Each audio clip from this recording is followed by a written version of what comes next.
Meeting is called to order. First order of business, approval of the minutes of both April 16 and April 29. Do I hear a motion for our stellar minutes? Motion approved. Second. Aye, Patrick. All those in favor? Mark, you want to start? Oh, wait a minute, we can't hear you, Mark. Mark, you're on mute. You're on mute somehow, Mark. Okay, there we go. I just found the controls. Okay, Aye. terrific. All right, Janet. Hi, Jan. Bruce? Bruce, aye. So that's 1, 2, 3. Who's missing? Oh, Michaela's not on yet. That's okay. That's okay. We have a majority. Patrick, you said? Aye, Patrick. Aye, Rennie. Hi, Liz. Unanimous. Thank you. Michael is not in here. I looked at and hopefully when Michael comes in, he can tell us whether have you heard, has anybody heard whether you had any response, Patrick? From Four? Construct about the playground? I think that they gave the go-ahead on the 10,000 on the. Did they respond? I believe so, but Michael's coming down here, so I want to just Okay. move that around the agenda. Like- Okay, He's with Scotty now. He'll be done. What? He's with Scott. Yeah, I know. Yeah. terrific. Okay. The major item, we'll start with there's a little bit of housekeeping left. We have a bill from Arianta and Klepetar, who represented, Michaela, good.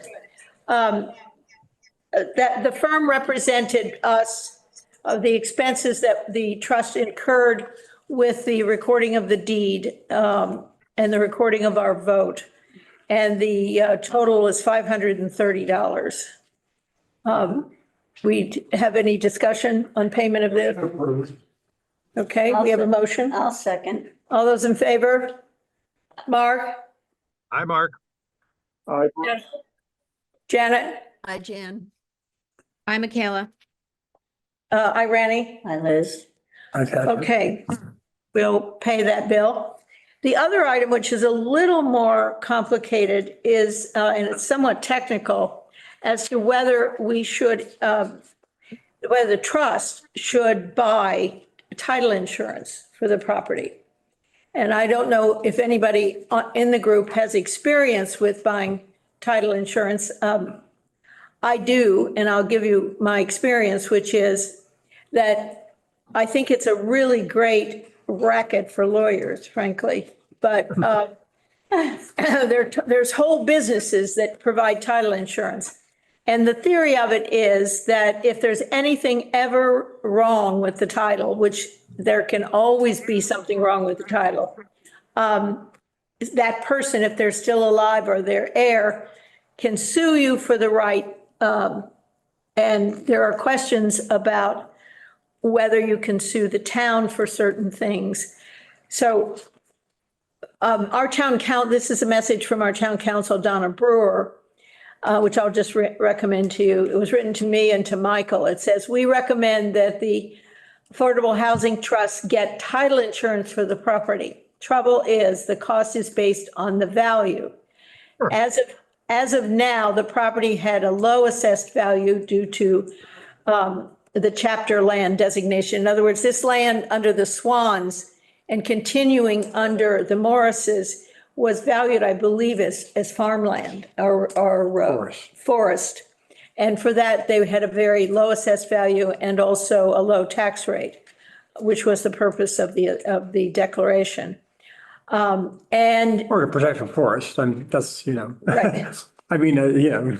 exactly, it has several purposes. Right. All of which are admirable, but under our ownership, affordable housing, if we develop the property as affordable housing, then the value might be higher.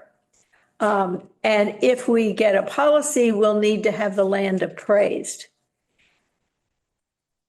which has several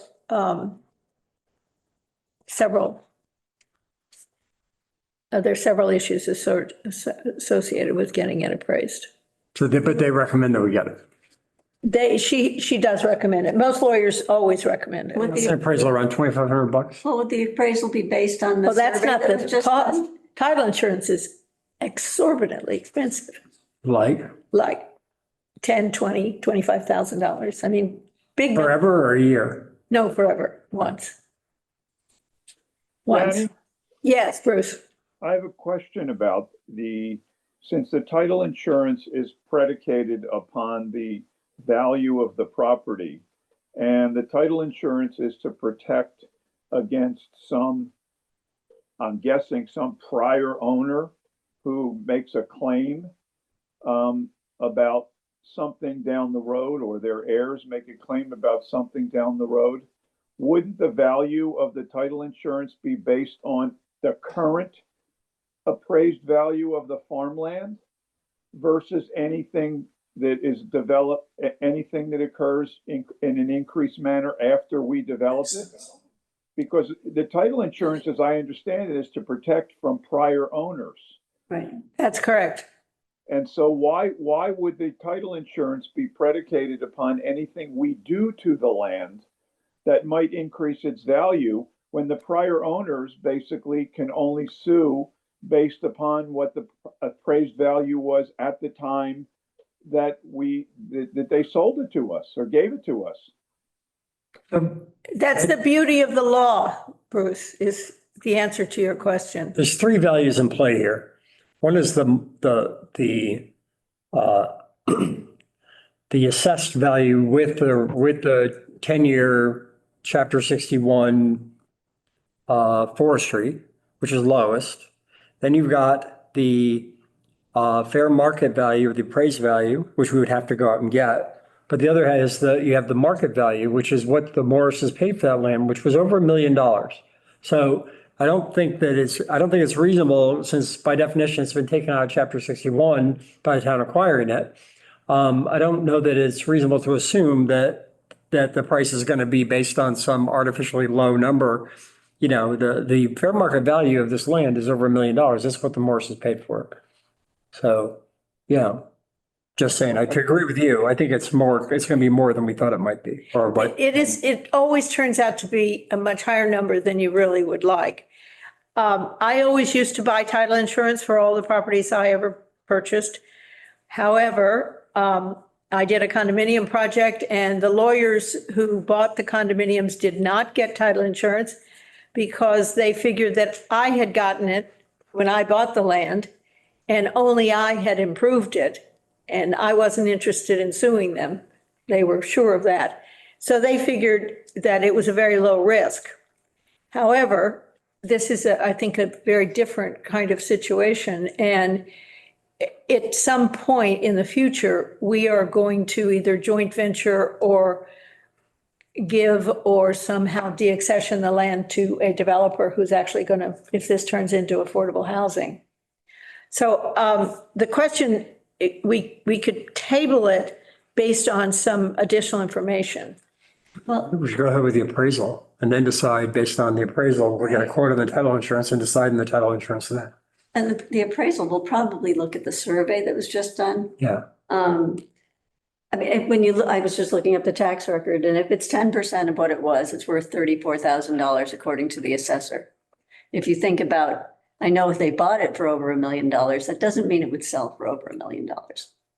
It just doesn't, because it's 34 acres without anything there, Anything. and a lot of wetlands, and I think that's a very high mark for what it would be appraised at. Well, also, it doesn't have street frontage. I mean, there are a lot of issues about the land that only certain people, certain groups can develop it without. I mean, there's a lot of process. No, I'm just saying that if the lawyers are recommending we get the insurance, I think we should start with the appraisal and then decide on the insurance. That's just my opinion. Okay, well, I mean, it's perfectly valid. But I mean, the appraisals usually don't cost more than a couple $1,000. That's right. So So should we make a? do we have any other comment from our peanut gallery up there? Cashew gallery, whatever. Cashews, that's right. They're definitely cashews. I think macadamian. All right, Hollywood Squares. Hollywood squares, okay. I just Nothing. wondered if No Hans, further comments from me. I mean, wondered I if would, Hans had gotten, What? sorry, go ahead. I just wondered if Hans had gotten that insurance and whether, so that within the last few years, there's been a title search and it was all clear. And it's transferable.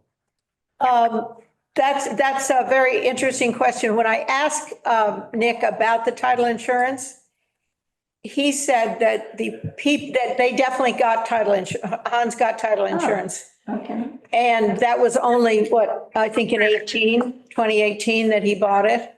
And the people who did the title insurance checking also are now have passed, so we can't consult with them. And right now, we have asked for a title survey. Oh, good, Michael's here. We've asked for a title survey from Steve Mack's organization. They're going to survey it, and I talked to the woman who does that work. And so while that's not an appraisal, it is information. Michael, we're discussing title insurance, which Donna has written to me and to you, suggesting that we get it. Do you have something to help us? Do you have a view on whether we should or shouldn't? If it's recommended by legal counsel, then we should do it. There we go. So I think we should start with the survey and I think also find out, since we know Hans had it done, let's see what we find Yeah, out there, because that's right. we might already have it. yeah, So ask Hans Well, we first. won't. The way title insurance works is you have to pay to get it. But if it's been appraised already, the appraisal may have been done. If there is title insurance, that, I will talk, I have not had a chance to talk to Donna. I just saw this before this meeting. okay. So rather than spend the money for the appraisal quite yet, we can do that. It's not a time, Patrick. No, I don't care. I mean, I think, Can we hold it till we can gather a little more information from her, from Donna? what if we just authorize you to get it if you know, If we need to. yeah. So you're going to leave So it up to me? that way we don't have to wait another month. If we need it, we need it. Okay. Well, are you making that as a I'll motion? make a motion that we authorize Randy to work with town council to put in place title insurance at the cheapest possible price. Or if necessary? But You need to get a price up to, you have to appropriate something. You can't just leave it open-ended. Well, we don't really have, If you don't have the information, then you're not presenting. At least if they give you a price not to exceed of 5,000, if they give you something, but as far as just authorizing anything. yeah, but we know that title insurance is, you know, So let's say not above 5,000. oh, maybe he just said it could cost. Put something in there if you want. And if it comes back more than that, change it. I mean, don't you think, I mean, we're going to meet in 2 weeks. All right, Let's let's just table Let's just get Okay. a little more information about it so that we can I present. agree with you. Ruth. Okay. Thank you. Okay. So thank you for that point. We're moving on. Michael, we skipped over you. Do you have any report on the playground? So, You'll be on it. Good. yeah, Construct has agreed to install a playground. They're gonna do the purchasing so they can purchase a residential because it's within their authority to do. They'll also pay for the demolition and reconstruction and submit all the reimbursement to us. So it's already been ordered Oh, good. and it's already being shipped. So it's well on its way. Once we close it out, then we'll close it out and go from there. Okay. Yep. Thank you for that good news. And while Good work. since we're talking about Pine Woods, with the chair's permission, can we just get a report on the sidewalk? Or is that not Oh, ready to sure. report? I haven't been over there to take a look yet. No, The But site- with the status, Yeah, so it's already started, the project, and they are installing sidewalks from Pine Woods to North Church Street. So that project's underway. I can come at the next one to report. Is there a stoplight or any kind of? stop? No, sightlines are very vast as far as distance wise to see a vehicle approaching where they're gonna cross. Okay, so they feel it's safe? Yep. And there's Today. a crosswalk line or? The engineers. The crosswalk line and the rest, and it's all designed to highway specifications, including sight line distances and the rest to ensure safety on the crossing. Oh, Yeah. terrific. Is there going to be any kind of bus stop shelter or anything as part of this? No, that's not, It's not. no, just a sidewalk project. Yep, Okay. It's good though. We worked on what, 15 years? yeah, You know, NATO got up at town meeting and said, put it in and, you know, yeah. it's getting done. Yeah. It's good news. Thank And you. I'll be reporting more with the selectmen, but just, Good. yeah, sorry. Oh, very cool. Good, Yeah. good news. Thank you, Michael. Thank you, Patrick, for asking. All right. Hopefully everyone, everybody on Is he Zoom, gone now? what? No. He's got more things to do. Everybody, I prepared this list of questions because the focus today is to try to get, well, to start our process. I think everybody knows that the title to the property has been transferred to the town of Stockbridge under the auspices of the Affordable Housing Trust. So it's within our charter to be able to accept this land. So the people sitting here all have copies of it. They all have copies of it on their phones. Right. So does everybody have one that's on Zoom? Yeah, Mark or Bruce, did you see it on your email? Bruce? Yes. Oh, good. You've got a copy. Super. All right. There's a lot of places we could start, so I'm just going to go down this. I did this list off the top of my head, sort of without remixing it for sensibility. So the Lollipop Village idea is just to add some lightness to this serious conversation. And Mark has added the idea that we use a working title of Lily Pad Village. Randy, can I interrupt you for 1 second? I'm sorry. I'm in my town email, but I'm not seeing a list of questions sent. Jan, did you get yours? I did not get mine, Randy. Can you share it from yours, Liz? I don't know if I have it either, if it's not there. Wait a minute. Did you send this out? Yes, You did. I did. I just sent it out not too long ago. Oh, great. I don't have it here either. My super apologies. I just made a special effort, went down and sent it. Let's see if we can. It is not in my inbox, no. Let me just double check and make sure it's something that I think I saw. I don't What time have do you it here send either, it? so. It was sent to our usual, Yeah. AHT. Not this Yeah, you is didn't- today. you didn't send it It's not today. there. Okay, well, I did it. I thought I sent it 30 minutes ago.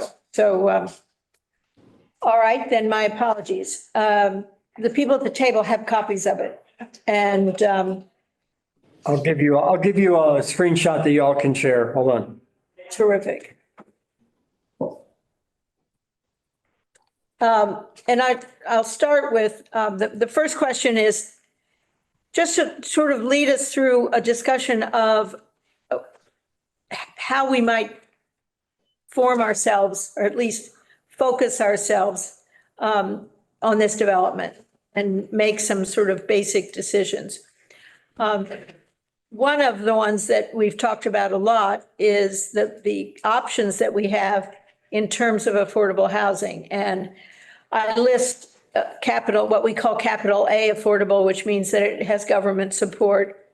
Small A affordable housing for the community, workforce housing, single family or multifamily, a mix for sale or rental. So that's a kind of big ball of wax to start out with, but you all should have that in a minute. You'll be able to see the list. There, it just came in. Yep, Okay. thank you. It just came in. If you're on your, Mark, you have your copy. Mark and I had a chance to talk about it. Yeah. So everybody should have it now. I sent it a minute or two ago. Okay, thank you. Yes, thank you, Patrick.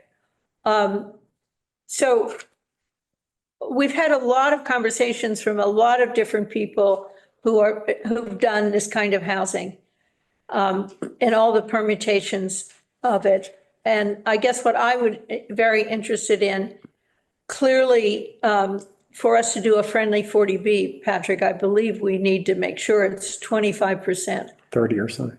or is it I 30? think it's 30. 25 to 30% of whatever we do. Does it need to be capital A, or can it be? It has to, 30% has to fall in the guidelines of affordable based on AMI. Okay, Some kind of, now I think that if it's locally funded, we can go above like 100 to 120%. If it's not locally funded, then I think that some of the limits are, depend on the type of housing, but I don't think you can go above 80%. oh, really? If it's, I mean, essentially, we've used tax credits. I don't know. I'm not an expert at this, but that's going to be one of the questions for. Right, I think it's certainly one of there are a lot of complicated rules that we need to learn about. But I think that one of the big pieces of the pie are whether we think this neighborhood is it's more appropriate to do for sale, single-family housing, for sale condominium. I mean, there's several duplex, single-family, standalone, or rental. And there are a lot of issues with either one. So I open the conversation. Patrick? Okay, I think that is really, I think that the variable we don't know yet has to do with funding. So there's two scenarios to fund doing something.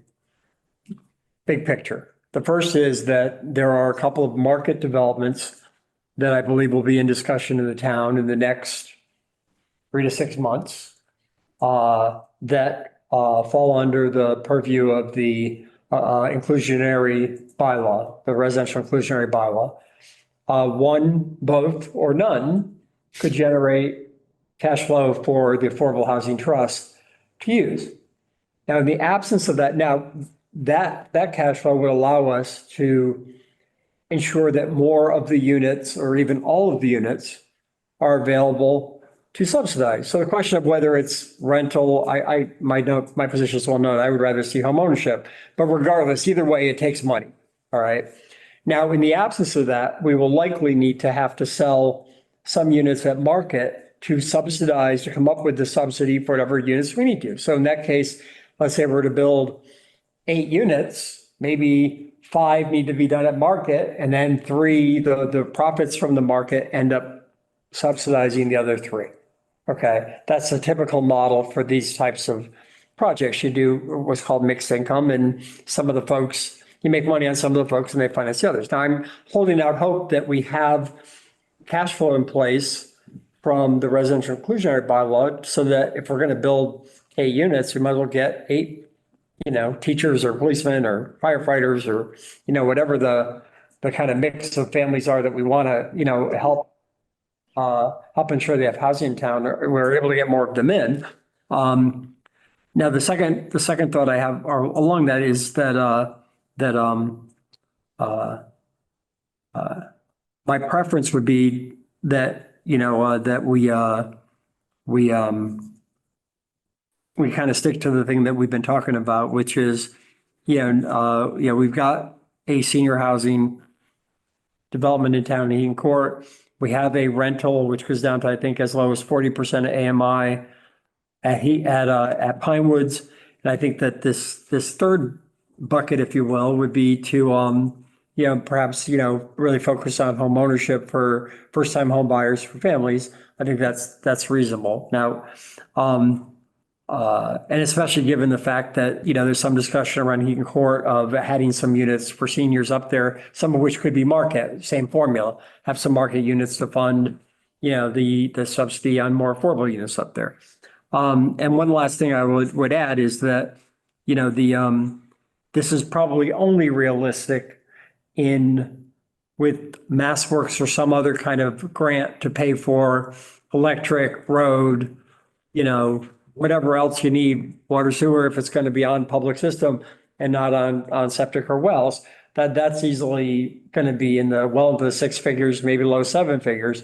That may also need to determine how many units we go, because to be competitive for a grant, we may need a minimum number of units to get into the place. So I think that with that last piece, that might want to inform the rest of the decisions, because I think the first step is to figure out, kind of the infrastructure need and what that costs and how we pay for that. Once again, if we have the residential inclusionary bylaw money, some of that could go toward that. If not, we better be getting a grant, because less than 200,000 we have left in the trust isn't going to go very far to build a road or clear any of the property. So I think we got a lot of moving parts here, but, starting with the infrastructure and kind of what it costs to bring a road to, it looks like there's three areas. We start with one, we figure out the cost to put a road in, whatever the other electrical, I don't build roads, I don't know anything about this stuff, but whatever the need is, we figure out that cost. And then from there, we get a sense of from that grant making process, which I know there's folks in the area who've successfully applied, and Great Barrington did, for example. Right. And then on the rest of the decision, that's going to largely be driven, I think, by some unknowns, i.e., do we have the funding on the residential inclusionary bylaw? We'll know that within 6 months, I would think. And do we, and what's the process to apply for the grant for the, The utility. yeah, and road and clearing, And, water and sewer, wells or whatever. and. Yeah. No, the process is known as the infrastructure improvements. And so Yeah. the payment for the infrastructure improvements could easily be very substantial Yeah. to be able to. But the good news, I think, is there's substantial money right now, particularly both federal Yeah. and state.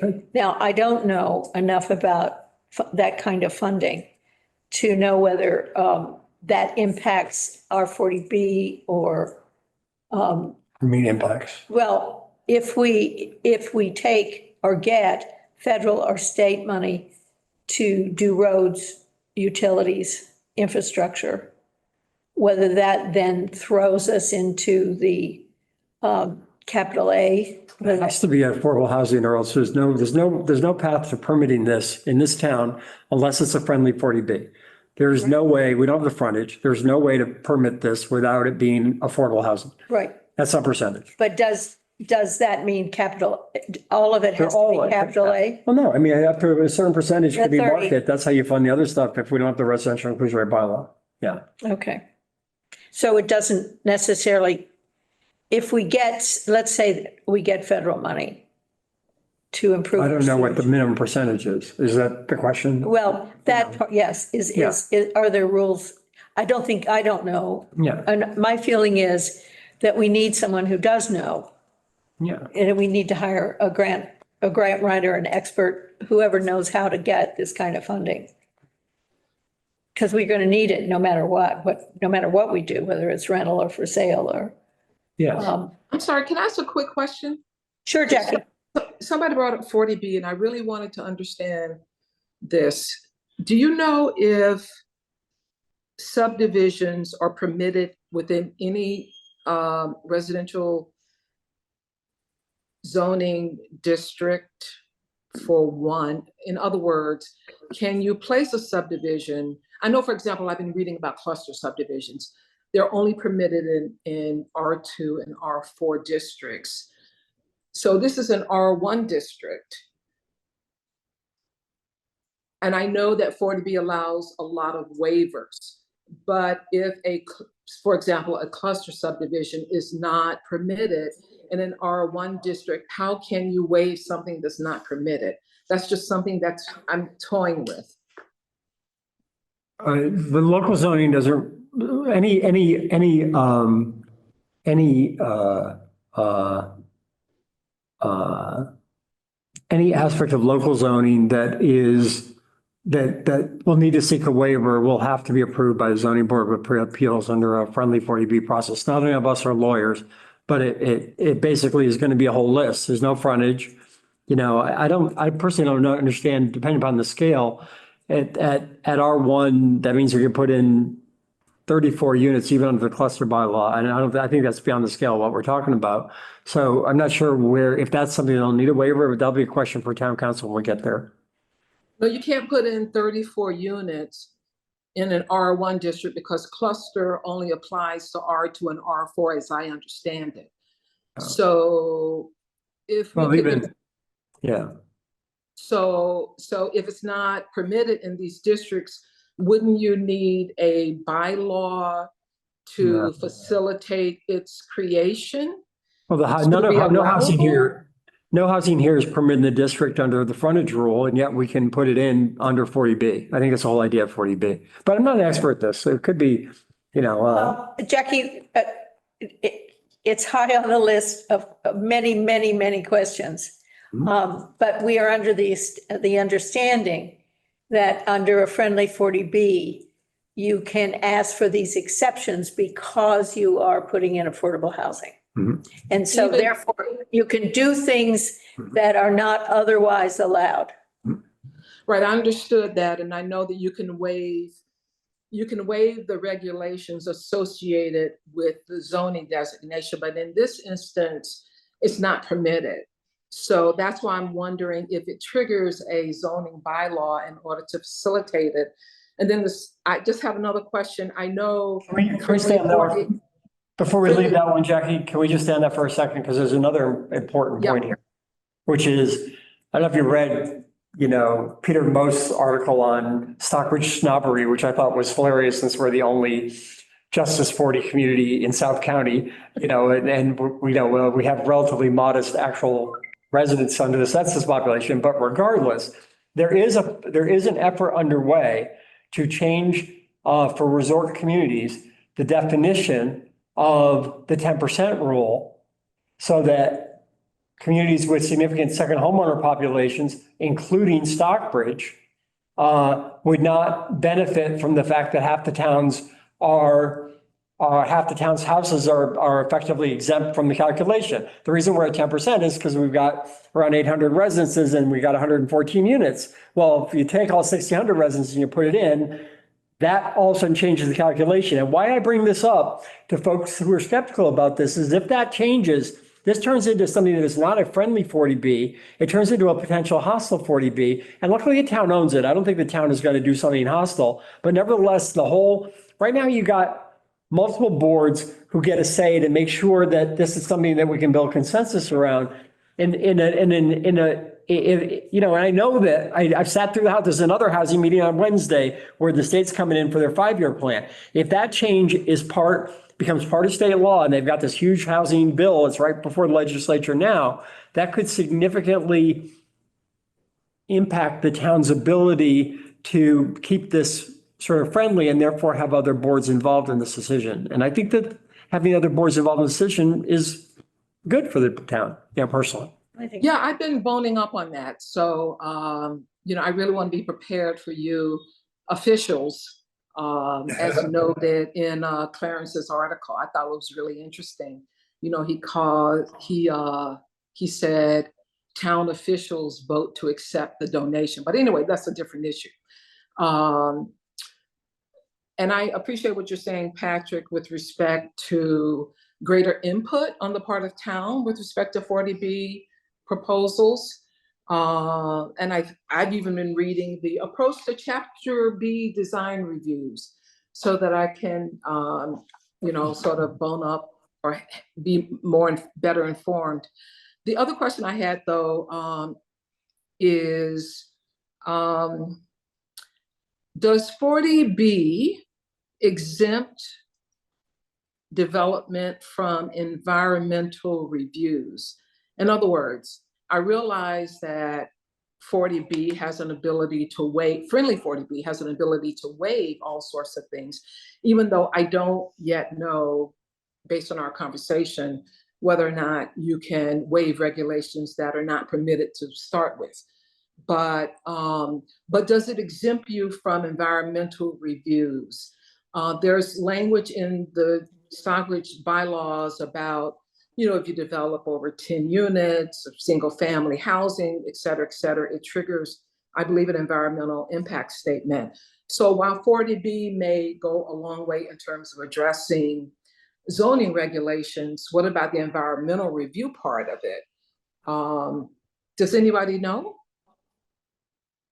I think that, I believe it doesn't exempt us from the state component of, 310 CMR, I think it's 310 CMR is the Conservation Commission enabling legislation.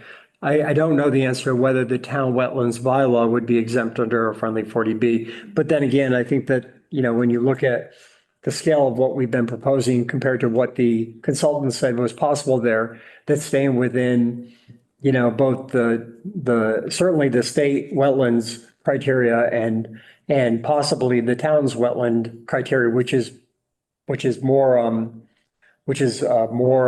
stringent than the state's. The town's wetlands bylaw is got, for example, a bigger, greater buffer zone than the state has. So whether or not we're exempt from that, who knows? But I would hope we could stay within both going forward. And then I would just also point out that we completed the 21E, which is the environmental review in terms of the suitability for development. They found it was suitable, but. Yeah, the thing that concerns me is it was very specific to the site itself. And there have been other environmental reviews associated, for example, with the solar farm and the cell phone tower. So I don't know to what extent a larger environmental review would take that into account, considering its nexus to the property that's been donated, to the town. So I am trying to more fully understand that. The other thing about the environmental review, just something very basic I thought about as I was looking at it again was it doesn't really tell us the percentage of the property that is wetland resource area. It sort of talks about bordering vegetated wetland. I mean, if you just look at that map that was presented a couple of weeks ago, there's a lot of green, different shades of green. But at least in terms of my review of the document, it doesn't say that the property is predominantly wetland or predominantly a wetland resource area, or if, because it just talked about several nodes within the property that were potentially developable. So just thought somebody might know that, and perhaps I missed it in the document itself.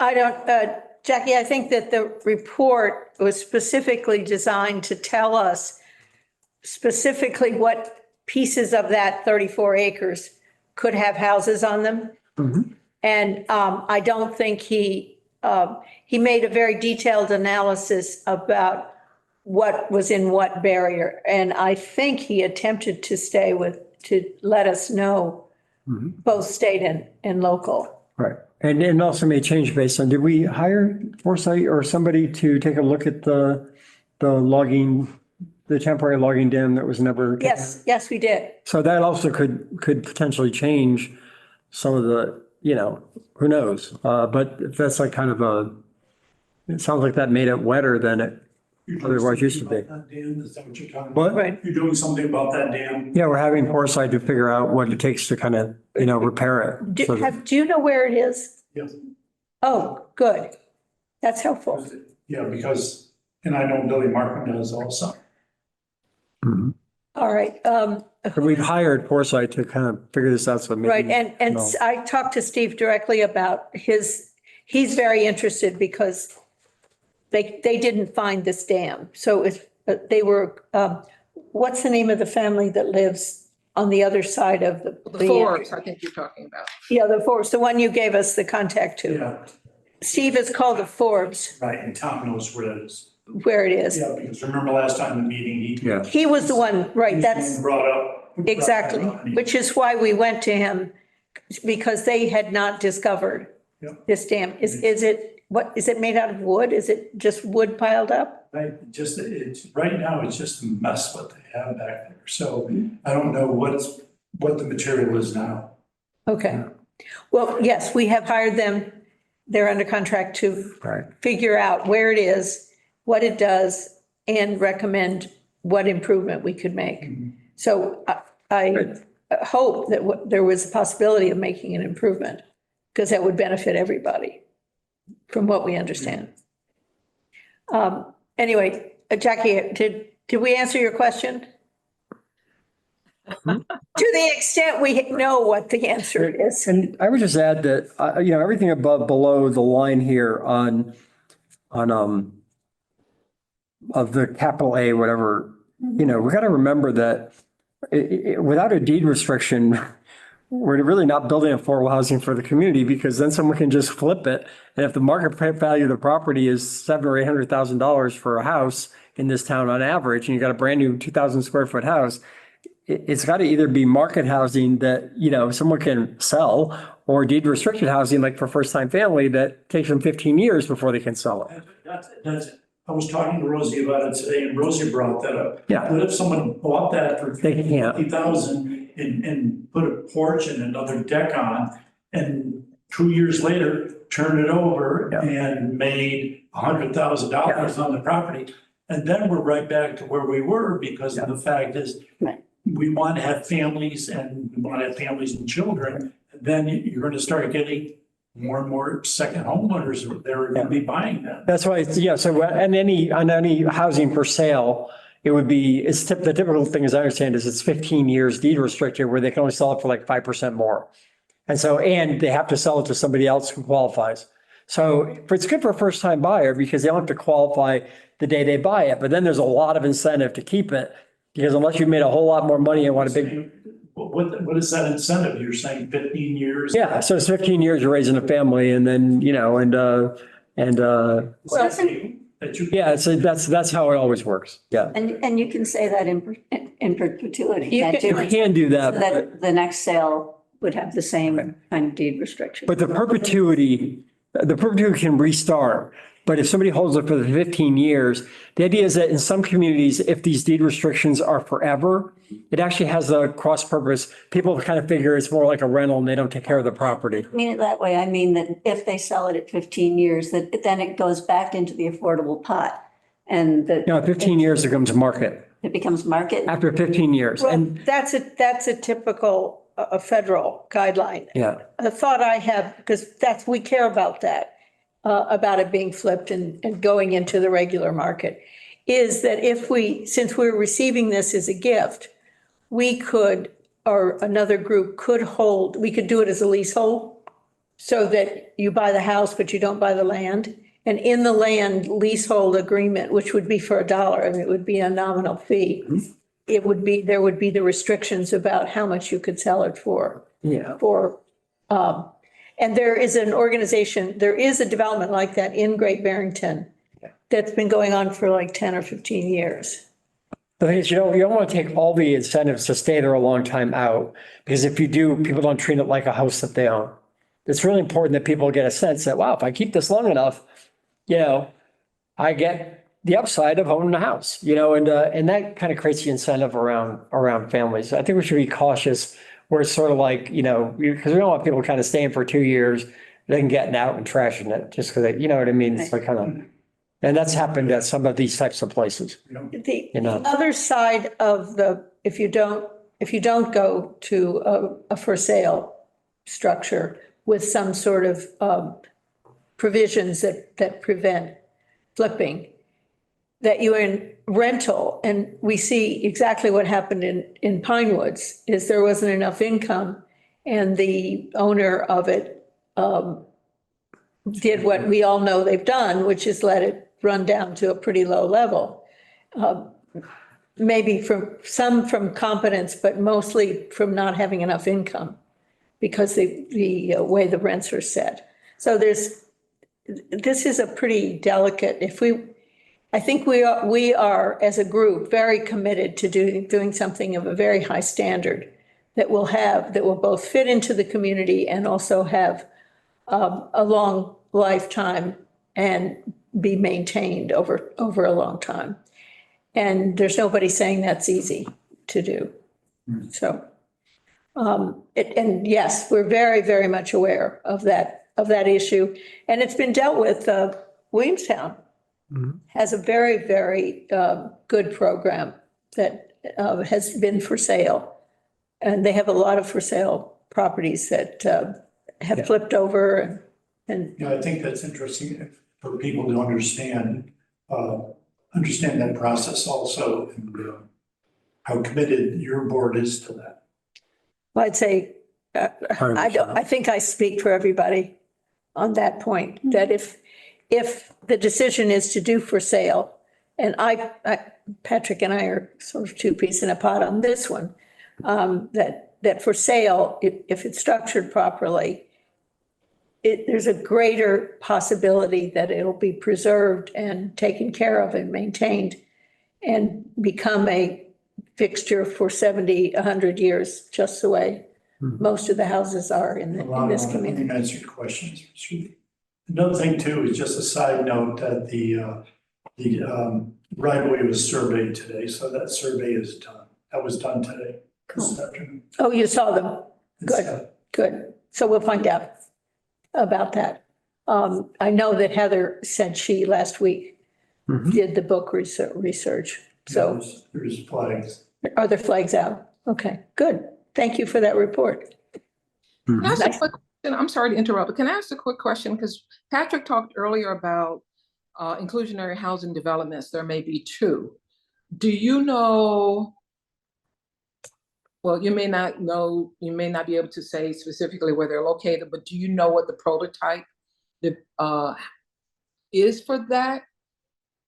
In other words, are we talking multifamily dwellings? What specifically does that development propose? Obviously, Glendale Middle Road is a predominantly single family residential district with folks who've been there for a long, long time, families that have been there for a long, long time. We have kids who go to high school on that street. We have young kids on that street. We have seniors on that street. So the inclusionary housing development that you referenced, Patrick, which presumably does have an affordable component, do you know what's being proposed there? Well, what I can say is basically the inclusionary bylaw requires if it's a special permit required, so not a subdivision, a special permit required that is more than 10 units. For every 10 units, you have to either build or pay into the housing trust.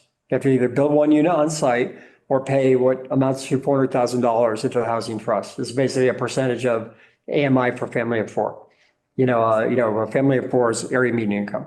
So the irony, but clearly for 10 years or longer, this question of density, not just in affordable housing like we're talking about here, but also in market housing has been an issue in town that the town debates. It was debated at a special permit. At a bylaw change that one developer had proposed. It's been debated all over the place. So the entire town is predominantly single family homes, many of whom have been under the same ownership for a long time. So this question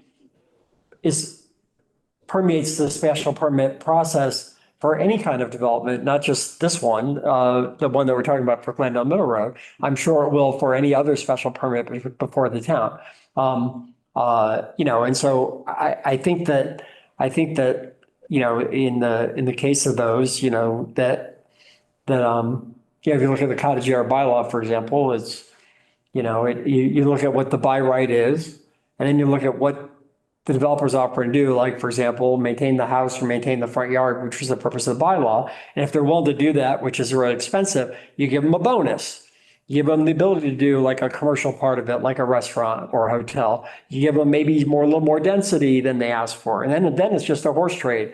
What is a reasonable amount? That's up to the developer and the special permit authority to to figure it out. So, but none of this is set. Yeah, neither of these may happen. We may not have anything coming in from them. Who knows? I have a question, Yeah. which piggybacks this, because this came up at the planning board. When, I think it says, to build something equal. What, if they give us the money to build something equal, and the question was, do we build exactly what was built from the people who gave it to us? Or can we use that money to make something small, take that money and maybe make two that are smaller? And I think that wasn't really clear in the I word. think I think in the bylaw, some of the intent was that they have to build one that is, if it's on site. Right. They can't build it cheap and have the fancy market units for luxury be different. They have to build them, Right. Substantially the same. There's a formula. If the payment is into the trust, the formula is, I believe, 100% of AMI for a family of four, times 5 years. So I believe it comes out to around $400,000 per unit paid in based on what AMI is now. As AMI goes up, area median income goes up, that payment could go up too. It's very different. The formula for the payment into the trust is very different than the substantially the same, Yeah. which is if they build it on site. It was really hard to figure that out there. And we were just looking at the wording, just maybe. Who wrote that stupid thing? Because I hear them really crappy. Yeah, we don't know who wrote that. Jackie, I think you were asking a slightly different question. And I maybe- am. I thought so. You wanted to know, because you were focused on the word inclusionary. Don't focus on that, because the simple words are, if you go and build a fancy market rate development, such as there are several cottage era places that are under ownership that have indicated they may want to redevelop it. So if you put in market rate housing at whatever price you put in, you got to pay into us a certain amount of money based on a formula, or you have to build an equal product within your same development and sell it or rent it at the same, at the affordable levels. Yeah. Right, I get that part. My question really had more to do with looking at the town comprehensively.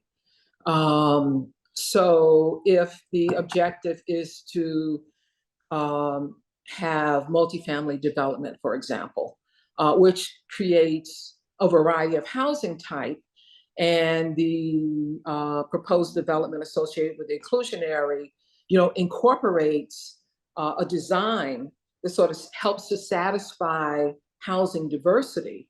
I was curious about how far that had proceeded, because at least that would give a sense of we're creating a typology, on a larger site, that may not be encumbered with wetlands, to facilitate, for example, the housing production goal. So I was really coming at it from the viewpoint of that perspective, looking at, this site is unique, it's anomalous in the sense that, varies 80 feet, I believe, of frontage on Glendale Middle Road, and a large site, which has historically been forested. So, and filled with wetlands that are part of an infrastructure and ecosystem. So I'm trying to really get more to what the town has actually, what potential development proposals, besides, I guess, Elm Court, which I understand is sort of not going forward as planned, perhaps. That's absolutely not true. It's not going forward as planned, or which part is not true? Well, there were some things made at a planning board, some comments made at a planning board meeting, which were absolutely untrue and not based on any conversations with the developer, which I have subsequently had. And those comments were absolutely off the mark and untrue, and were, in my opinion, around scoring political points, not around any validity in anybody's head. So look, folks are going to do what they're going to do. And I will just comment, in the case of special permits, if it's cottage area, it's 80 acres or more. And you cannot find an 80 or 100 or 250 acre parcel in this town, which is the ones we're talking about, that do not have significant wetlands issues. Why dance around it? The two properties, that immediately come to mind that are subject to a special permit under the cottage era bylaw are Elm Court, now that you've mentioned it, and 37 Interlaken. And they both have substantial wetlands associated with those properties. And as do just about every, postage stamp unit that's developed around the bowl. This whole town is basically a range of mountains surrounding a big bowl of water, which is why it's so hard to build here. But folks that's why professionals come in to figure out where you can build and where you can't build. And it's up to those guys if they want to develop their land, and if they do, whether they want to put units in or not put them in, pay us to put them in. None of this is set in stone, but I go back to also the 25 units over 5 years we're talking about, to agree that they do, decide to put them on site versus off site, that also may impact what we do, because our goal is only 5 units a year. So, there's way too many variables right now to know for sure. I think Randy's come up with a good list, and I think we should get back to the list. I'm sorry, I didn't get a copy of the list, so maybe you I guess sent it to folks on the committee, but I didn't receive it. No, Jackie, I didn't. I can forward it to you, Jackie. What's your email? Or do you want to say it in public session? Yeah, I don't Do I know have what that? you said. Hold on. I think Randy has my email. Yeah, But I'm Jackie, sorry. I'll send it to you after the meeting. Okay, How's that? I'm sorry, just to be clear though, Elm Court will be putting in $2 million for affordable housing for the town? No, nobody There's has no special committed to permit in anything. place. What? There's no special permit application has been filed and nothing is in place. It's all unknown. Okay, because I wasn't sure when you said it was absolutely untrue. I wasn't really sure what you The comment meant. was made at the planning board that she had changed her mind and was going to build what the prior developer, whose name was Travasa, had planned. And that was erroneous and absolutely not. She has the option to do it. She has a special permit to do it, but there's no plans in place to do that, to go forward that. Ground has not been broken to do that. Okay. All right, if we could, I think we managed to get partway through the first point. But I would like to move this on a little more quickly because this is not decisions. I'd like to come out of this with a group of research topics that we each take on, so that we can meet again in a couple of weeks and set some priorities on what information we want to get first, and then how we want to systematically make the decision about what we're going to try to go forward with. The second one, the first one was sale or rental, which definitely needs more information. What kind of housing is best suited for the Glendale neighborhood? Density, style, energy efficiency, net zero. Those questions, I think, are not easily answered, but have to be part of the direction that we give. Because ultimately, this group is not going to be we are not going to farm ourselves into a development company. We're going to have to partner, sell, make some decision about how we work with someone who is professionally has the company and the resources to do that. So I would just start with, for me, energy efficiency, net zero, whatever you want to call it, I think is a huge priority for this project. And we would be certainly derelict in our duties if we didn't insist that whatever we build is as energy efficient as and perhaps has solar, has alternative energy sources. Sure. I agree. Bruce, I agree wholeheartedly. I think that's a given as far as I'm concerned. I mean, look, we got, and I generally agree too, but you've got the new stretch code that I believe we've adopted, so the question would come down to, it always comes down to money. If you can build 3 houses that are net zero and 5 houses that are affordable, maintaining the new stretch code, which is highly insulated, but might use a fossil fuel. Personally, I guess I'd rather build the fewer houses, but that is the trade-off though. The net zero may add a little bit of cost that You know, certainly solar does. I mean, of course, I think we should do it, but you know, it's number of units versus, you know, expense per unit. Well, This is also Patrick, where, it this has- is also it where has- grants might be useful to us. Like if we're talking about a grant writer, is how much, what can we get in terms of sustainability? Because the costs will skyrocket. Patrick, the other thing for me is it adds cost up front, but particularly since we're doing this to try to make these properties more affordable for people, not only to buy, but to maintain. It may cost more to build them up front, but it costs less to upkeep them. Yeah. And certainly the heat of every winter. Well, And and most- something, I'm sorry to interrupt, but something No. just to think about too is even if you're not able to necessarily have solar, you know, thinking about all electric versus gas and propane is at least helpful in that way. I mean, at least it still costs money, but you can at least do the house, you know, with an induction, with more induction type high Yeah. efficiency things.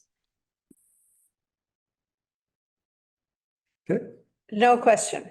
And it's good. I think we do have a unanimous view among the seven of us about the desirability, if not the actual need to make these houses as energy efficient as possible. Moving on, a really big part of it, and we lost Don. The utility question is a big number. We've already talked about it a bit. But water, sewer, electric, cable, all of those utilities are missing from this land. And it's not going to be inexpensive, both to perhaps upgrade them so that they would be able to service. So I know, Mark, are you still there? Mark, hello? His phone. All right. Wait. He looks like He he's was there. picking up his I wife don't at the see airport. him, I do not Yeah. see him any. Wait a minute, there you are. No, he I'm was. here now. Oh, good. Mark, can you, I know you had some, you've looked in and talked to the professionals in our town who are responsible for water and sewer. What little bit of knowledge we have, could you share that? Well, I might be repeating stuff that some people have heard, but I don't know who all is listening. So what I've been told is that there is a 6-inch water main on Glendale Middle that is adequate to provide water for the housing, but is not sufficient for good fire suppression. And that on the sewer front, there's a 3-inch sewer main that is basically propelled by the grinder pumps that people have in their yards. That puts the sewage out to the street and then up to the top of Glendale Middle where it meets 183. And from there, the sewage flows by gravity. So there is a question as to what the capacity is for any additional effluent, as they call it. And that getting a green light on this depends on how many units you're talking about. If you want 30 new bedrooms, then you can get a number as to what's possible. If you want just 20 new bedrooms, the number might be different. Also, in the report that we received, they mentioned the possibility of having some kind of a pumping system, collecting effluent during the day and pumping it at night, where it wouldn't be competing with the existing usage. So there's a possibility of some considerable expense on both the sewer and the water. If there's some way to upgrade the water so that the fire suppression is better for the whole neighborhood, that would be desirable. Mhm. Terrific. Well, unfortunately, Don was here and left right before we started this discussion, sadly. So we need to have a conversation with him, as well as, I know the two people you talked to, about, we should lay out some parameters of how many, because it goes by bedrooms, how many bedrooms do we want to build? Yeah, and they can't greenlight a project or even give you a good estimate until they know what we're attempting to do, and then they can run some numbers and see what would work. So it's a little bit of a chicken egg. We're sort of like, well, how much can we do? Well, we don't know until you tell us how much you want. That's all got to get worked out. I think that the only way we could really get much of an answer is to make a grid of a range of bedrooms and see, to me, what is the largest number of bedrooms you could add with the current system? And if you're going to upgrade the current system, then it doesn't really matter how many you're going to do. It's what does it cost to add 10 bedrooms, 20 bedrooms, 30 bedrooms, just some, and you put in numbers on a grid. And that would help us understand the range of costs and the range of possibility with the current. Mark, do you think, did you have any information that said, if you add any new development on this land, you have to upgrade? Or do we have any parameters at all? Well, what I was told by professional staff in the water sewer department was that they have a consultant who can do the calculations, and we have to tell them what we are attempting to do. We could just ask for what's the outside number and backfill it that way. And the consultant, there would be a charge associated with that. I don't know what the cost would be, but I think to come up with a number, we will have to pay for some professional help to then arrive at what that system can take.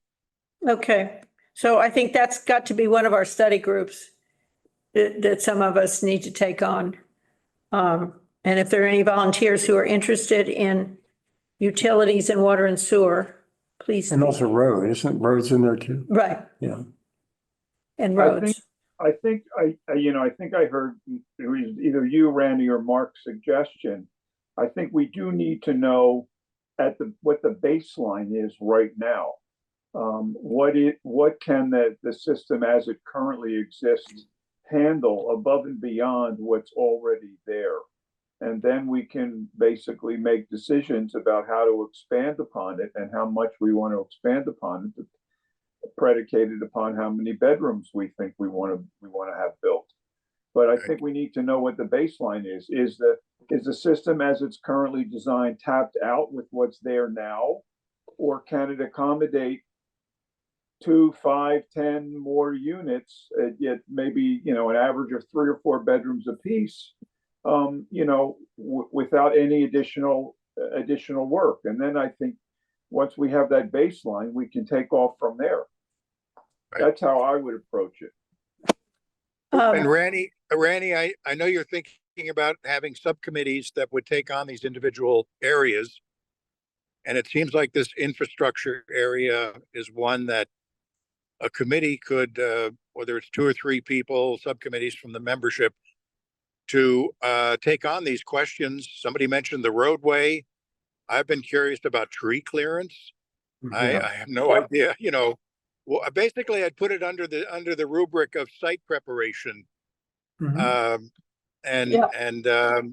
And try to come up with some figures on that, some estimated costs, and what the problems and challenges might be. I have not really a suggestion, just this is so complex and we can certainly create subcommittees to do all this work. I think what we also might want to consider, and it's on either or, is I think of the folks who've done this before, like Carolyn Valley of Habitat for Humanity. They are in the business of taking development or taking sites and turning them into homeownership developments. And I wonder if we just don't invite someone like Carolyn in, not as a preferred vendor, but to just give us advice on how we start off. Yeah, I'm sure she would come in, and we now own a nice 34-acre parcel that has got some issues and some opportunities and all these moving parts. You look at this list and it's like, we could study this for 2 years and not be experts at this. There are legit experts who do this for a living. Let's kind of at least get a sense for them how to navigate it, maybe.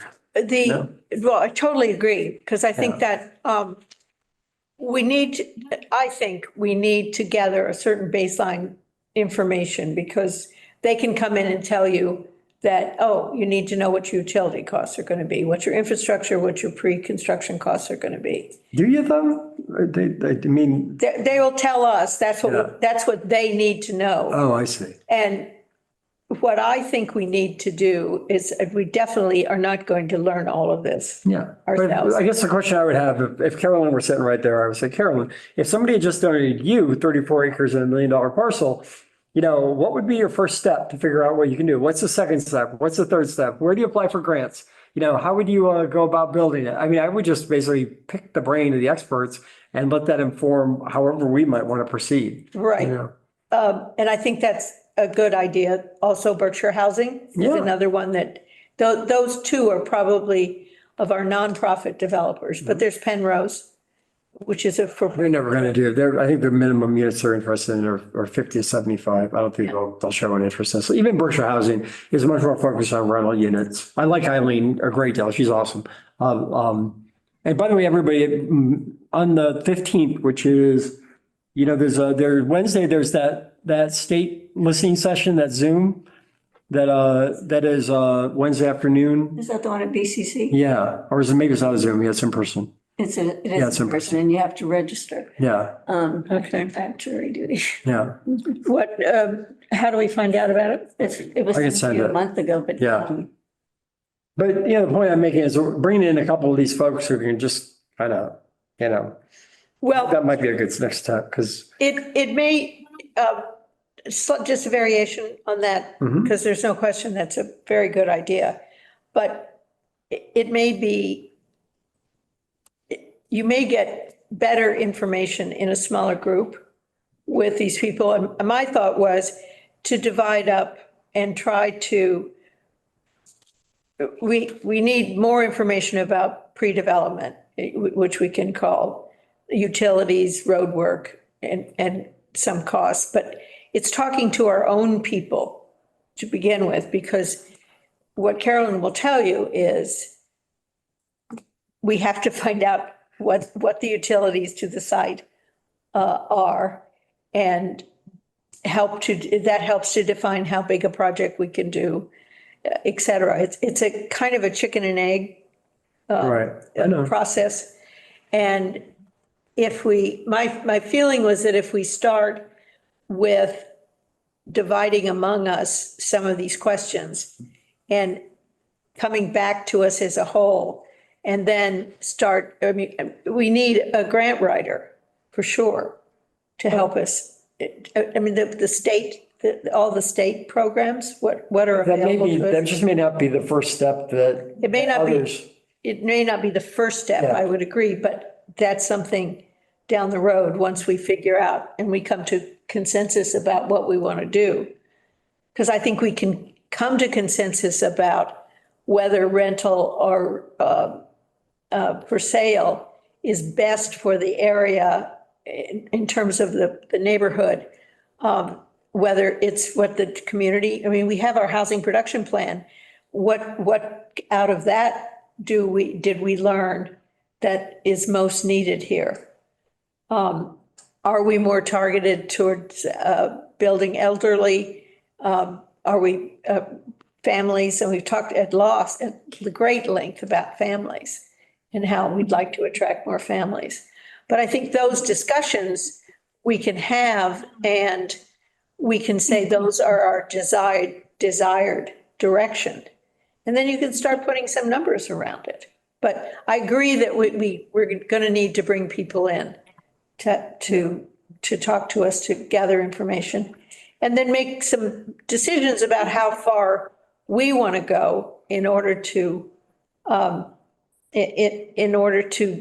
the parameters for whatever developer we want to be involved with.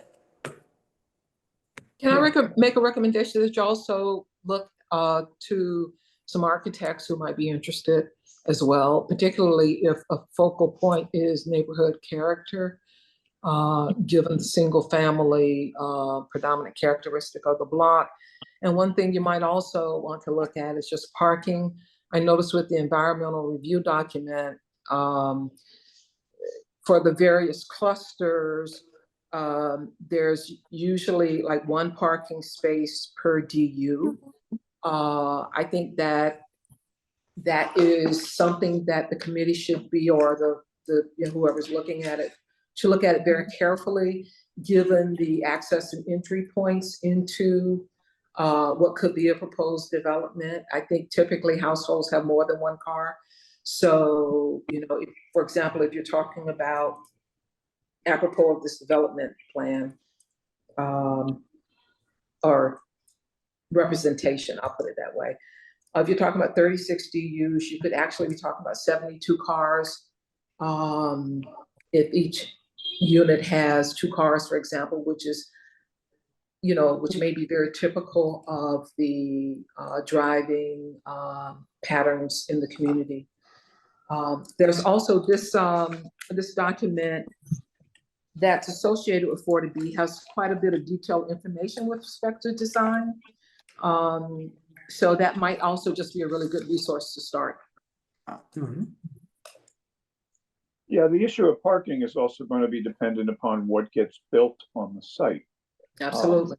I mean, if you build a property that has a 2-car garage as part and parcel of the footprint, then you have less issues to deal with. And then there's also, I've certainly seen lots of developments in neighborhoods where there's where space is a significant issue, like in Cambridge and so on and so forth, where they have garages that have tandem parking, so that the people need to basically the 2 people that have their 2 cars need to negotiate who gets in first and who gets out based upon who's leaving when. And then you probably need to have at least one additional space for a guest that comes over to visit. So, the issue of parking may be a little premature until we know exactly what's going to be built there, because garages could certainly address, the garages on the footprint, as part of the footprint, could certainly address most of the issues of the parking spaces that might be necessary. Yeah, I mean, I think that's fair. I think, though, that given everyone's dependence on FedEx and, other types of online shopping that they do, particularly if this development is sandwiched between 2 single-family homes, so it would be a single driveway. I think that could have a tremendous impact, on my fellow neighbors. And there's also, of course, the reference to the town right-of-way, which is about 16.5 feet. I don't see that as something that would be feasible. However, it was mentioned as an opportunity. So I think that parking actually is while you're backing into what might happen, I think it's a serious concern. Don't disagree, but I don't think we're going to be recreating a wheel here. I mean, there's lots of developments, not necessarily in Stockbridge, although there are some, that basically have, multiple dwellings with single roads that go in, and they, so again, we're not going to be doing something that hasn't been done before or thought about before, and I think whether it's someone like Carolyn or another consultant that we have that's basically been involved in taking raw land and developing it into something, whether it's some of the the cottage era houses in Stockbridge that have now developed into condo communities, where they have roads that go in and feed multiple townhouses and whatnot. They've already, there are people that have already figured out how to do this. And so I just think we do need some, consultative services. And I would be, I don't know if Mark's going to lead this initiative, because he's been the one that spearheaded the conversations with Water and Sewer Commission and whatnot, the people of Water and Sewer.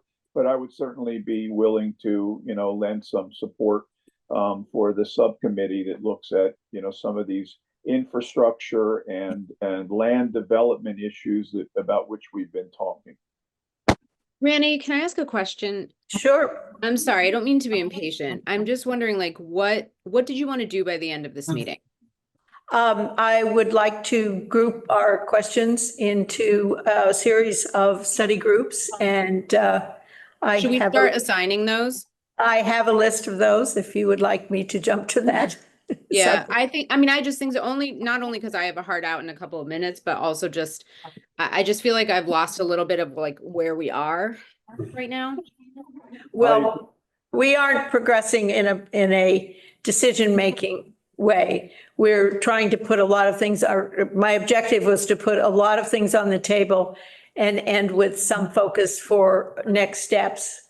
And if you want me to cut to my ideas, infrastructure is one of them. And I am delighted that Bruce, you just volunteered for that. And I also have some ideas. Patrick, are you interested in perhaps leading the charge on that? On what?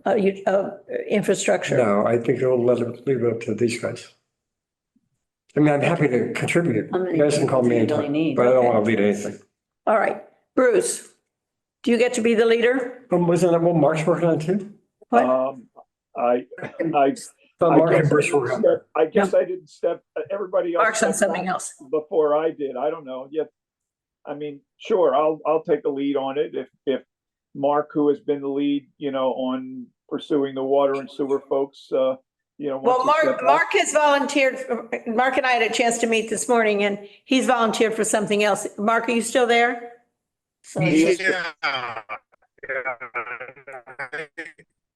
you are breaking up. Wow. Wow, that was gibberish, Mark. All right, keep going. What did Mark volunteer for? Mark volunteered to do the funding part, to try to Okay. start putting together some.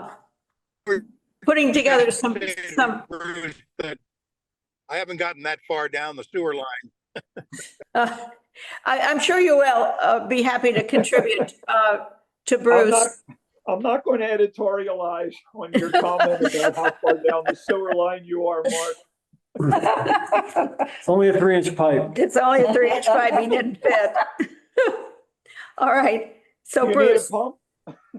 yes, okay. What are why don't you tell me what your committees are? Okay, yeah, here's my ideas, and subject to anybody's change.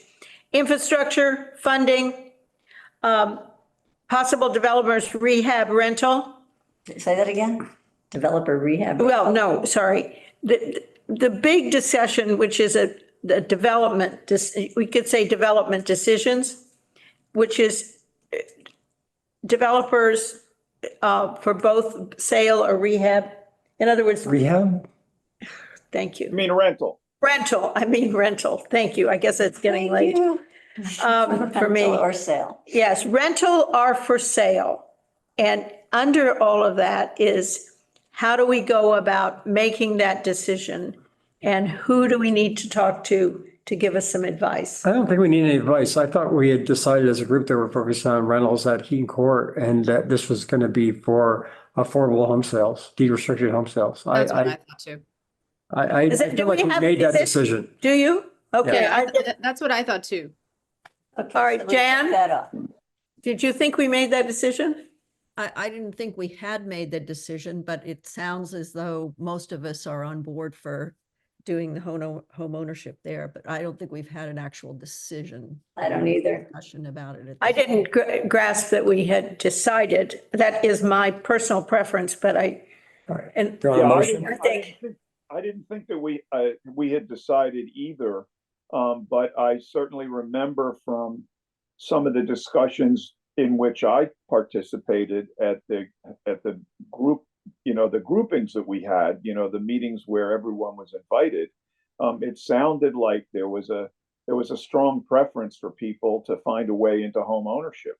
And so I certainly was on board with that as the direction in which we pursued. And I don't know if you can all see it, but I see Michaela's head shaking and I see Jan's head shaking. So at least three of us, plus you weighed in on that, Randy. Sounded like. I didn't think we decided. I just stated my own. I don't know if we decided or not. I just think I want a motion. is it I make a something motion, we we preface decide it. now, or do you want a whole committee to decide it?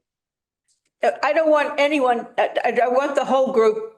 I want these research groups, they're not committees. They're Sorry, research research groups. to develop Okay, wait. the next step. If there's a committee of two or more people, it is a committee, and under the open meeting law, they've got to meet in public. So let's kind of be clear here. We're not breaking up into little groups and doing things privately. It's against the law. We're just doing research on our own on Yeah, you're topics. doing, yeah, we're not, or you can just do a Zoom, schedule a Zoom with the town so that anybody from the public who wants to come in and participate can. But we can't do subcommittees without them, they're still subject to the open meeting law. So research groups are Yeah. 1 or 2 people? I think it's a subcommittee or it's somebody doing research. An individual can certainly, It's not a research group, it's Yeah. research. So Patrick, we can only do research as an individual? no, you can talk to up to two other members. What are there, 7 on our board? Yeah, you can talk to up to 2 other members informally, but you can't like meet and deliberate without it being subject to the open meeting law. What my vision for this is that we need more background information and that all 7 of us cannot go after all this information. Yeah, good. That we need people to say, I will look into infrastructure issues and costs and opportunities and funding opportunities and what type of product. I didn't have a really good name for that group. But what type of product and process we might use to decide about whether we're going to do for sale or rental, decide what process we might do. There's a lot of, we can hire an architect ourselves. We can have a competition to gather ideas on what, because this is unique land. We need to know what other good developments have been around the country. I mean, there's. Do we though? It's 8 units. It's all land Nobody is said unique. 8 units, Patrick. All right, it's That's 28 your units. idea. Yeah. It's a number of units. That's another question. It isn't, there isn't any decision about how many units, what kind of grouping they are, what kind of style they are. Yeah. If we're going to make an award-winning project, I don't care if we make award winning. I care that we get housing built, frankly. right, and I share the same objective, Could I make a suggestion? by all means, To move Jan. us forward. So, in terms of the categories that you're talking about, it sounds to me as though we need to have 1 or maybe 2 people have an assignment for in each of those areas to gather information and gather intelligence that will help the whole committee figure out Right. the best way to do that. Now, one way we could do that is, as Patrick said, invite people in to the whole group. I would suggest it might be more efficient to have 1 or 2 people who can maybe coordinate in terms of the information gathering process, pull that together, and then come back to the whole group and present the findings of what we've learned from that. So for example, I would say on the funding issue, that's a large issue, very complex, I would think. And we can learn a lot from talking with other towns that have done developments and kind of gather information that way, as well as through some of the other sources. So I would volunteer to work on that. If Mark wants to also work on that, we can try to coordinate our information gathering process and then come back at a future meeting. So there are not going to be any deliberations, Patrick. It will just be kind of information gathering and make sure we've kind of pulled things together. And I would suggest on other fronts, we do the same thing where we have 1 or 2 people volunteer to do the homework. So I just need some further guidance from Patrick about this. Let's say, so I'm, I sort of I guess I raised my hand around the infrastructure issue, and there's multiple components, there's multiple subcategories within infrastructure. There's water and sewer, there's electricity, there's, road access, there may be, landscaping, with, call it tree clearance, whatever, whatever else. If there's someone else that is interested in doing that as well, are we permitted to? That's a better question for Michael, or via Randy through town council. I don't want to comment on what's legal or not legal. I just think we should be cautious. This is an That's area of fine. high That's interest. fine. Yeah. I have no Yeah. problem being cautious. I'm just looking for some guidance. If It- I choose, to do the research of one of those subcomponents, and Yeah. my partner in this goes and looks at it and starts to pursue another one, are we allowed to talk to each other before we come back to committee with what we've identified as our research? Or are we running afoul of the open meeting laws by even talking about what each of us learned? I don't think we are, but that's a better question for Michael. It also Okay. might just be good to create like a Google Drive for this research. And then Yeah. whatever we're assigned, just like write down what we're finding on a document inside each folder so that each area, whatever these group research areas are, has a folder, and that way we don't have to talk to each other necessarily. We can just write our findings down. Mikhail, I know it's shocking, but according to town council, Google Drive shared I was folders gonna are not say, legal I- or permissible. Okay, I I'm was done. gonna I'm say, done I offering can't- ideas. I can't imagine that. Oh, that's the insane. I know. lawyers wouldn't think that Google Drive was the same as having a Right. meeting in Yeah. committee. It is the same, it's the same, essentially the same as an email. We didn't write the laws. So you guys don't have Google Drive? It's not surprising that nothing gets done. I know. That's exactly right, which is one of the reasons that this whole Yeah. living under the onus of all these procedures is really burdensome. Yes, it is. Randy, do you just want to outline these research groups and I can write it in the chat so we have it down, the ones you're thinking? So you were originally thinking development issues? Is that Well, one of them? Infrastructure. in infrastructure, which Bruce has very kindly volunteered to Okay. participate in. Funding is another name, we could have another name for it, but essentially, Mark is interested in that, Jan is interested in that. Okay. And development decision-making, which is not a very good title. What do you mean by that? Basically, is, Rental versus sale. yeah, I mean, it's really rental versus sale, density, style, all the kind of overriding decisions that we need to make to provide the direction. And in that would be recommendations for whether we have a competition, whether we hire a land planner to help us, whether we hire an architect to help us, those kinds of recommendations. And I don't see that if we don't make any decisions, that you can't get this information together and then present it at a meeting. As long as Patrick it's two is- people. I'm not the lawyer. You're chair, you have access to town council, ask them. I think subcommittees have to be subject to. No, take that word subcommittee out of These your are mouth. These are research. These groups. are They're one or research two groups. people. They're one or These- two people per group, which should be fine. No? Is there committees. any other areas or is that it, Randy?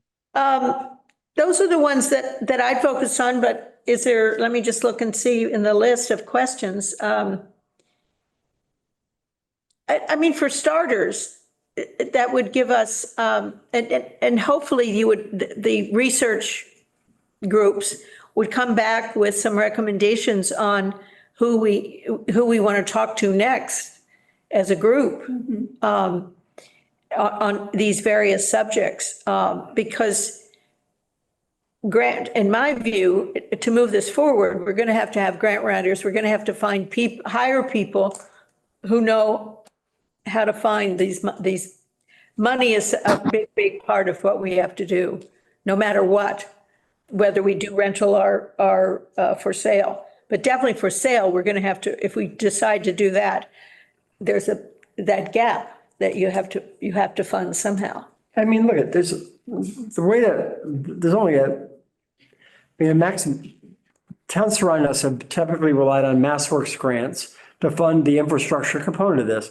Michael is reaching out to Chris Ketchum from Lennox already, the guy who's becoming the head of the Division of Local Services, to talk about Brushwood Farms, their process for securing that money. The same could be done for that group in Great Barrington or whatever. But, I'm not sure that if we do a solid RFP that's informed by some of these top level decisions, that includes as part of the RFP, a discussion of how to approach applying for the various grants. Once again, experts know where these grants are.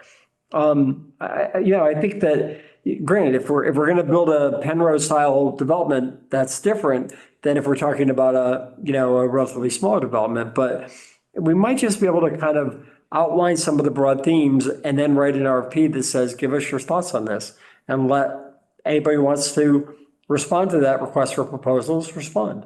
That is, Randy, that's- looking at the list that you did, one of the things that strikes me as a potentially another group versus whether it goes under as a subdivision under the last one that Michaela just put on the chat is who's the target audience for our project, because the target audience could very well help in some respects dictate the answers to some of the other research that we're going to be doing. If we're looking for, elder housing, disability, disabled individuals, young families, people from outside the Berkshires versus locals, et cetera, et cetera. And so I don't know whether that needs to be a separate category or not. I kind of think that, I guess my perspective, it all fits in that, Under development decisions? yeah, that's it, Bruce, thank you. That's a good one. Development decisions. Okay, Okay, that's fine. I just didn't want to, I think that it's an important issue to address. Yep. Because it could help drive, it may drive some of the other decisions. Yeah, that's a really good point.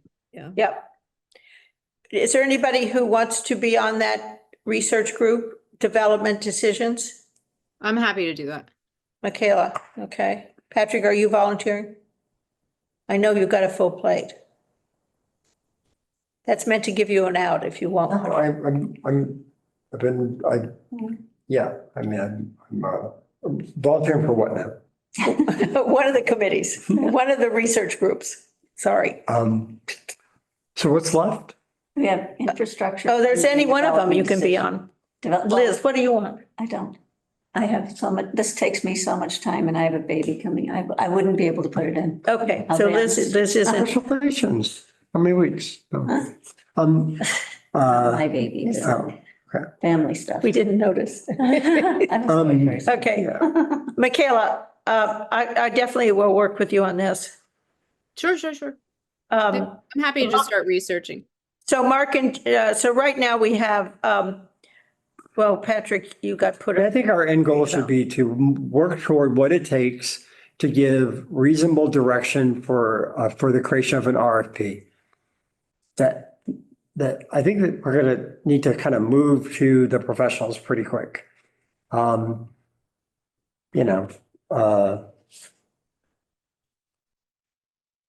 But I don't know. That's all. Okay, that's perfectly good.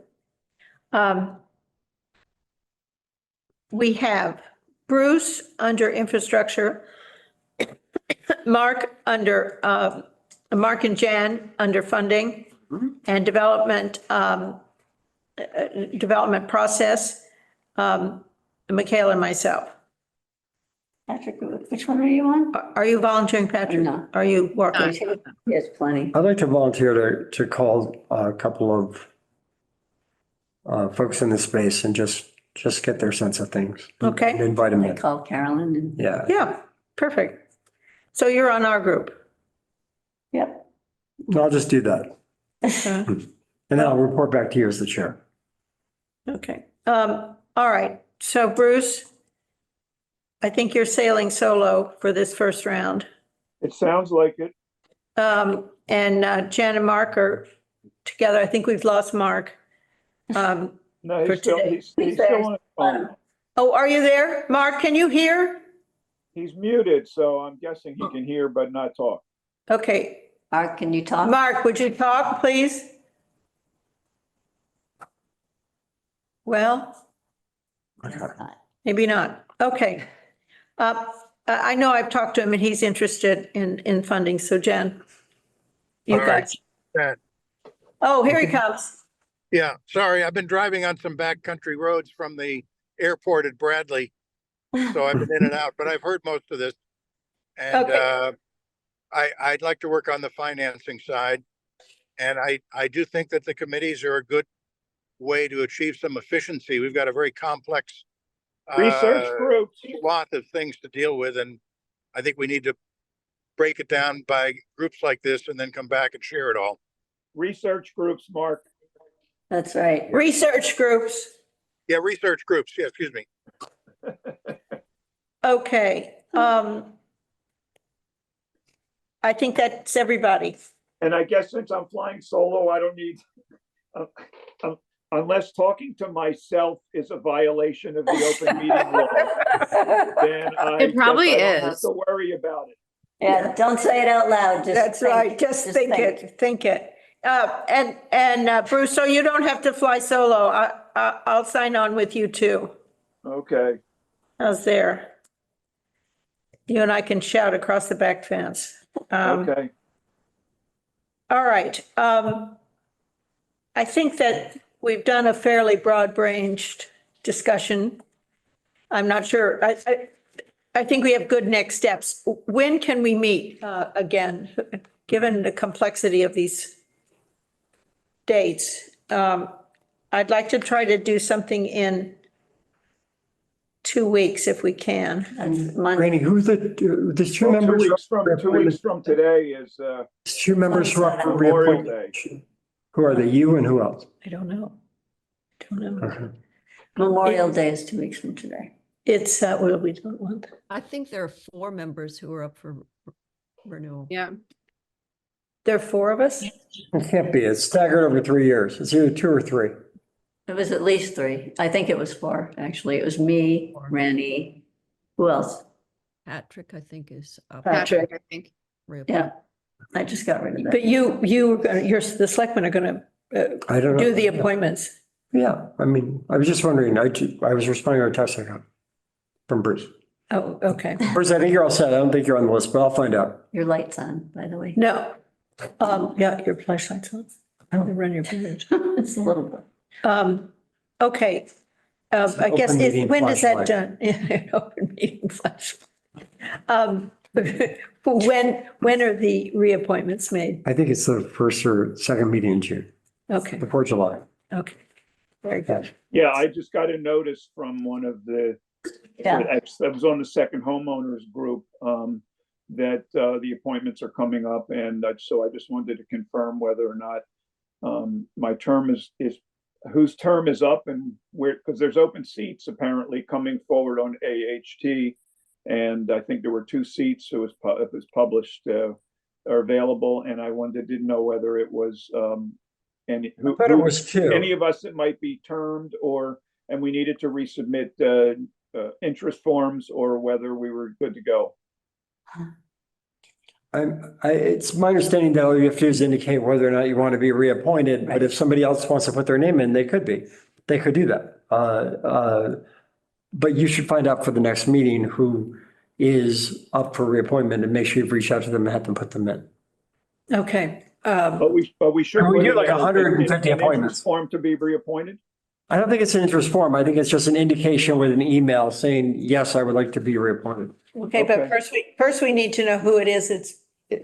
That's, It's, yeah, like I'm saying, there's a list in Teresa's office. But like I said, there's about 125 appointments total that the select board does. So I don't have them off the top of my head. all right. I will take that and ask Terry, who of us is up?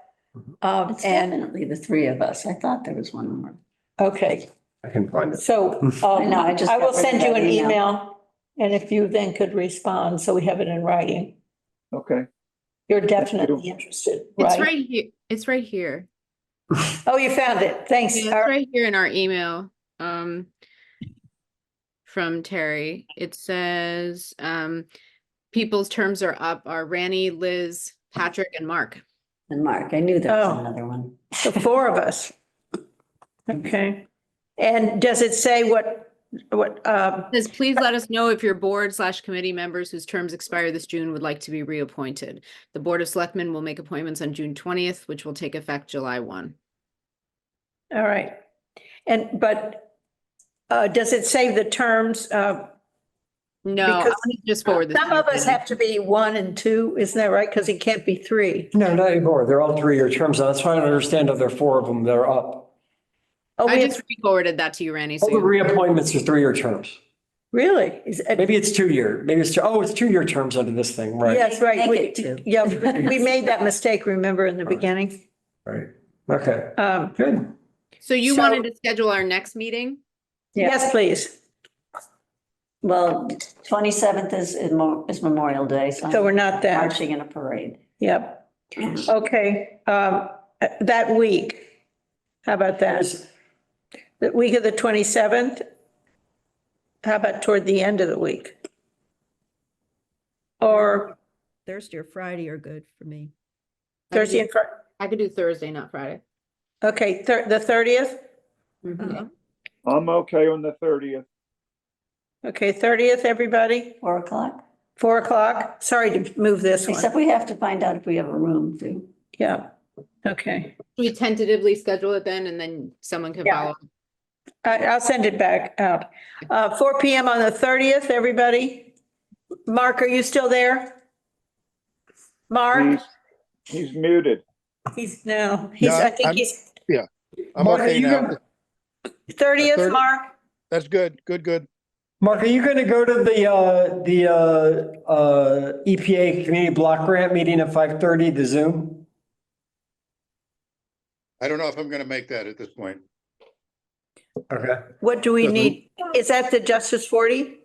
Yeah, and we, it's the BRPC meeting. Okay, I don't know if Michael Canals is planning on attending or not, but somebody usually attends, either me or Michael. okay. And it'd be great to, if we're going to look at funding sources, this is like a funding source thing. Who signed up for the funding sources? Jan and Mark. So Yeah. Patrick, if you can forward me the Zoom connection Okay. info, I'll see if I can join. But the community block grant, that's, It's the EPA Community Change Grant, not Community Block Grant. oh, okay. That's the one you suggested to construct, right? They're not pursuing that, yeah. And they're not going to pursue it? No, but BRPC is, and we're on the list. I'll try to find it. So they're going to try to do it for a series of communities? Is that- Yeah, there's a census tracts for communities that qualify. And that's us, isn't it? Yeah, I just forwarded this to you. Just to Jan?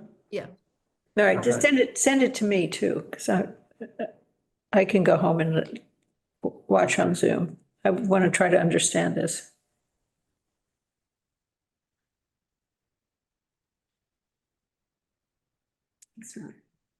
I've got to sign off. Okay, Okay. I think that's it. I may need to reach out to you, Randy and Patrick, for some of the contacts that you have around some of the infrastructure issues that I'm going to be researching all by myself. Sure.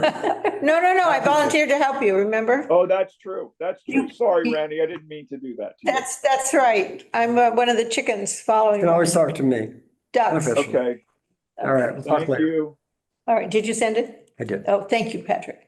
Okay, Aye. any other business anybody wants to talk about, or are we talked out? Talked out. No, Motion but it's to- nice to see you, Jackie. Yes, Wonderful to Jackie, see you all. Yes, once again. thanks for I joining know in, Jackie. You're working so hard, much appreciated, but it's great seeing you. Thanks for joining. We appreciate appreciate your interest. Do we have a motion to adjourn? No. Second. Wait. Who made the I'll make motion? I'll make a motion to Liz, adjourn. you, Patrick seconding. Patrick said- All those in favor? Aye. Aye. Aye, aye, aye. Thank you all very, Bye, very y'all.